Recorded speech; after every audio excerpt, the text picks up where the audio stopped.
Ahmedabad municipal corporation અને એના જર્જરિત શિક્ષણની વાત કરવી છે। અમદાવાદ મ્યુનિસિપલ કોર્પોરેશન હેઠળ ચાલતી 39 શાળાઓ, જી હા, એટલે કે અમદાવાદ શહેરની 39 સરકારી શાળાઓ જર્જરિત છે। દબાણ અને કોઈ પચાવી ના પાડે એના બાબતે હવે કાર્યવાહી કરવામાં આવશે। કોર્ટમાં બધી જ જગ્યાએ આ દાવા દાખલ કરવામાં આવશે।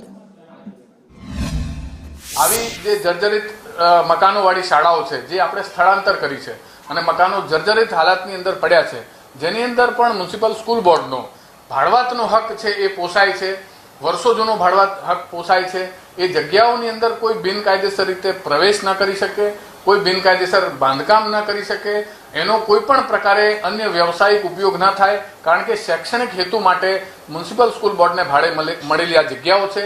એવી કુલ 39 જગ્યાઓની યાદી અમારી પાસે આવી છે। કાંચરી મસ્જિદ વાળી જમીન ઉપર સ્કૂલ હતી અને તેને બંધ કરી દેવામાં આવી હતી અને ત્યારબાદ કોર્પોરેશન દ્વારા તે અંગે તકેદારી ના રાખવામાં આવતા તે સ્કૂલ છે તેની પાડી દેવામાં આવી અને તે જગ્યાઓ ઉપર એક બાંધકામ કરી દેવામાં આવ્યું હતું ને સમગ્ર મામલે કોર્પોરેશનને હાઈકોર્ટનું શરણું પણ લેવું પડ્યું હતું, જેને લઈ અને હવે કોર્પોરેશન જાગ્યું છે અને શહેરમાં 39 જેટલા મકાનો એવા છે કે જે ભાડામાં ચાલી રહ્યા છે।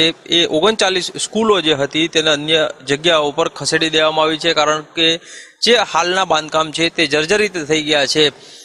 જે ભૂતકાળમાં કોર્પોરેશન દ્વારા ભૂલ કરવામાં આવી અને ધ્યાન રાખવામાં ના આવ્યું, તકેદારી રાખવામાં ના આવીને તેના કારણે અન્ય લોકો દ્વારા કબજો કરી લેવામાં આવ્યો હતો અને તેને પગલે જ હવે આ તમામ 39 મકાનો એવા છે કે જે ભાડાપટ્ટા ઉપર ચાલી રહ્યા છે ને તે તમામ મકાનો માટે થઈ અને કોર્ટમાં કોર્પોરેશન દાવો કરશે અને તે તમામ જગ્યાને લઈ અને કોર્ટ કમિશન પણ કરાવવામાં આવશે। કેમેરામેન સંદીપ રાઠોડ સાથે કશ્યપ જોશી, સંદેશ ન્યૂઝ, અમદાવાદ।